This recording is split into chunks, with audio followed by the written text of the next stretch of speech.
அடுத்து வந்து oil pulling, oil massaging the feet. ஓகேவா? இது சாதாரண விஷயமா தெரியும், பட் இதனால நிறைய பெனிஃபிட்ஸ் இருக்கு. ஃபர்ஸ்ட் நான் ஆயில் மசாஜிங் த ஃபீட் அதை பத்தி சொல்றேன்.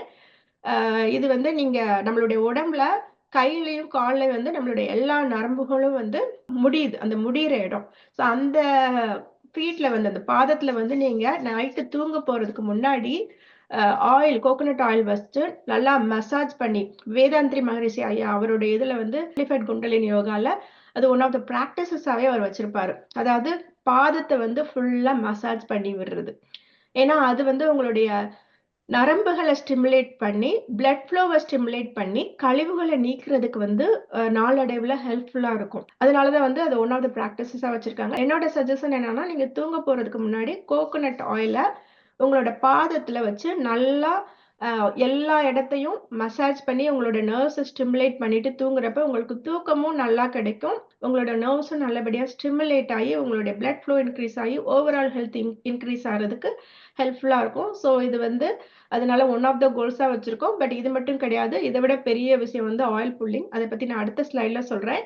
பட் இந்த ஆயில் மசாஜிங் ஃபீட்டை தவிர நீங்க யோக பாதையில இருக்கிறீங்கன்றப்ப உங்களுக்கு வந்து உடம்புல வந்து இந்த ஹீட் ஜெனரேட் ஆகும். உங்களோட மெடிடேஷனால அந்த ஹீட்டை வந்து நம்ம பேலன்ஸ் பண்றதுக்காக, என்னதான் அது நல்ல ஹீட்டா இருந்தாலும் சில சமயம் நம்மளுடைய உடம்புல வந்து கழிவுகள் இருக்கப்ப நம்மளுடைய உடம்பு அதுக்கு வந்து ஒத்து போகாம இருக்கிறப்ப அந்த ஹீட்னால சில பிரச்சனைகள் வரலாம். அதை வந்து சமன்படுத்துறதுக்காக டெய்லி தூங்குறதுக்கு முன்னாடி சோலார் பிளக்ஸஸ்ல வந்து நீங்க விளக்கெண்ணெய வச்சுட்டு நீங்க தூங்குறப்ப அது வந்து உங்க உடம்புல இருக்க எல்லா நர்வ்ஸ்லயும் வந்து அந்த குளிர்ச்சி தன்மையை ஏற்படுத்துறதுக்கு உதவியா இருக்கும். நீங்க ஒரு ப்ராப்பரா ஒரு யோகத்தை ஃபாலோ பண்றீங்கன்னா, நீங்க ஃபாலோ பண்ற அசோசியேஷன்லயே வந்து இதை சொல்லியிருப்பாங்க. உங்களுக்கு தெரியலன்ற பட்சத்துல நான் சொல்றேன். நீங்க யோக பாதையில மெடிடேஷன்ல இருக்கீங்கன்னா வந்து ஹீட்டை வந்து சமன்படுத்துறதுக்காக இந்த விளக்கெண்ணெயோ ஏதோ ஒரு குளிர்ச்சியான எண்ணெயோ வந்து நீங்க இதை பண்றது உங்களுக்கு உதவியா இருக்கும். ஸோ இது ரெண்டாவது. ஸோ ஃபர்ஸ்ட் வந்து கோகோனட் ஆயில் பாதத்தில் தேய்க்கிறது. அடுத்து வந்து விளக்கெண்ணெயோ நல்லெண்ணெயோ வந்து சோலார் பிளக்ஸஸ் அதுல வைக்கிறது. அண்ட் தென் மூணாவது வந்து பாத்தீங்கன்னா உங்களுடைய மூட்டுகள்லாம் வந்து விளக்கெண்ணெயை தேய்ச்சிட்டு படுங்க. ஏன்னா அதுல அது பண்றப்ப அந்த விளக்கெண்ணெயில அவ்வளவு வந்து மகத்துவமான குணங்கள் இருக்கு, மருத்துவ குணங்கள் இருக்கு. அது வந்து உங்களுடைய ஆர்த்ரைட்டிஸ் இந்த மாதிரி மூட்டு சம்பந்தப்பட்ட பிரச்சனைகள் 40 வயசுக்கு மேல வரும் இல்லையா? நம்ம ஏன் வருதுன்னா நம்ம அந்த புரிதல் இல்லாம வாழ்க்கையை வாழ்ந்திருப்போம். அதனாலதான் மோஸ்ட்லி 40 வயசுக்கு மேல இந்த மாதிரி எல்லா பிரச்சனைகளும் வருது. ஒரு புரிதலோட வாழ்ந்தா வந்து நம்மளால அந்த விஷயங்கள்லாம் எஸ்கேப் ஆயிக்க முடியும். நம்மளுக்கு தெரியலனாலும் இனிமேல் வர்ற ஜெனரேஷனுக்காவது நம்ம வந்து எல்லாத்தையும் சொல்லி கொடுத்து வளர்க்குறப்ப அவங்க ஒரு புரிதலோட வாழ்றப்ப இந்த ஜெனட்டிக்ஸா வர்ற இந்த பிரச்சனைகள்லாம் இருந்து அவங்கள நம்ம பாதுகாத்துக்கலாம். அதுக்கு ஃபர்ஸ்ட் நம்ம புரிதலோட இருக்கணும். அப்பதான் நம்ம குழந்தைங்களுக்கு சொல்லித்தர முடியும். ஸோ 3 விஷயத்த பண்ணணும். இந்த 3 விஷயத்த பண்றப்ப உங்களுக்கு வந்து நாளடைவுல உங்களோட ஹெல்த்ல அது ஒரு பெரிய மாற்றத்தை ஏற்படுத்தும். ஓகேவா? ஸோ 4வது விஷயம் ஆயில் புல்லிங். ஓகேவா? அதை பத்தி நம்ம டீட்டெயிலா பார்க்கலாம். ஸோ ஆயில் புல்லிங் அப்படின்றத நீங்க ஏற்கனவே கேள்விப்பட்டிருப்பீங்க. இதை வந்து நான் முக்கியமா உடல் மனம் மட்டும் கிடையாது, ஆன்ம முன்னேற்றத்துக்கும் இந்த ஆயில் புல்லிங் வந்து உதவியா இருக்கும். ஃபர்ஸ்ட் வந்து நார்மல் பெனிஃபிட்ஸை பத்தி பார்க்கலாம். ஸோ ஃபர்ஸ்ட் நம்மளுடைய வாயில இருக்க பாக்டீரியாஸ், ஏன்னா சாப்பிட்ற சாப்பாடுகள்னால அது நிறைய பாக்டீரியா ஃபார்ம் ஆகுறதுக்கு நிறைய வாய்ப்புகள் இருக்கு. அந்த பாக்டீரியா வந்து எப்பயுமே வாயில இருக்கிறதுனால அதை நம்ம நார்மலா பிரஷ் பண்றதை விட ஆயில் புல்லிங் பண்றப்ப அந்த பாக்டீரியாலாம் ஓரளவு ரிமூவ் பண்றதுக்கு இந்த ஆயில் புல்லிங் ஹெல்ப்ஃபுல்லா இருக்கும்.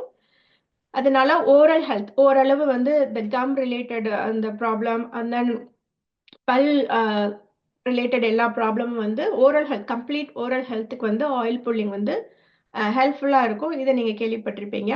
ஓரல் ஹெல்த்துக்கு மட்டும் கிடையாது, உடலுடைய முழு ஆரோக்கியத்துக்கும் ஆயில் புல்லிங் வந்து ரொம்ப ஹெல்ப்ஃபுல்லா இருக்கும். பர்டிகுலரா ஓரல் ஹெல்த் பெட்டரா இருக்கிறப்ப நம்மளுடைய ஓவரால் ஹெல்த் வந்து பெட்டரா இருக்கும்வாங்க. ஹார்ட் டிசீஸ், நம்மளோட immune related problems, even migraine, headache related problems cure பண்றதுக்கு வந்து இந்த ஆயில் புல்லிங் ஹெல்ப்ஃபுல்லா இருக்கும் அப்படின்னு சொல்றாங்க.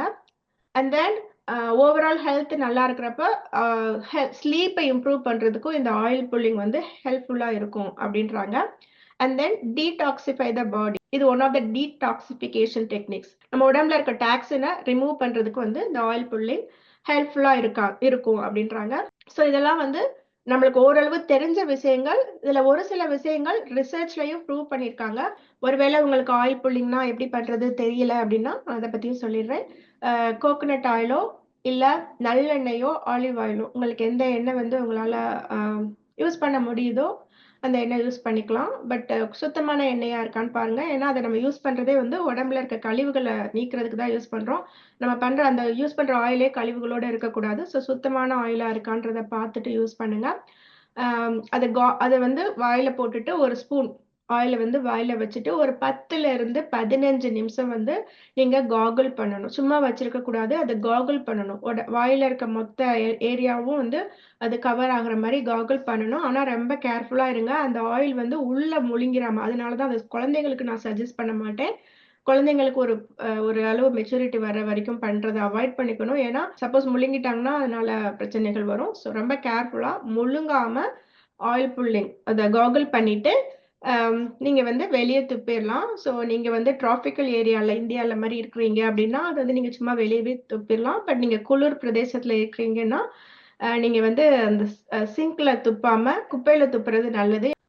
கண்டிப்பா கோகோனட் ஆயில் யூஸ் பண்றீங்கன்னா, நல்லெண்ணெயும், ஆலிவ் ஆயிலும் பண்ணீங்கன்னா ஓகே. ஒண்ணும் பிரச்சனை இல்ல. பட் கோகோனட் ஆயில் உரைத்தன்மை இருக்க அ ஆயில் யூஸ் பண்ணீங்கன்னா வந்து, அ சிங்க் சிங்க்ல டிஸ்போஸ் பண்ணாம, வெளிய வந்து டிஸ்போஸ் பண்ணுங்க.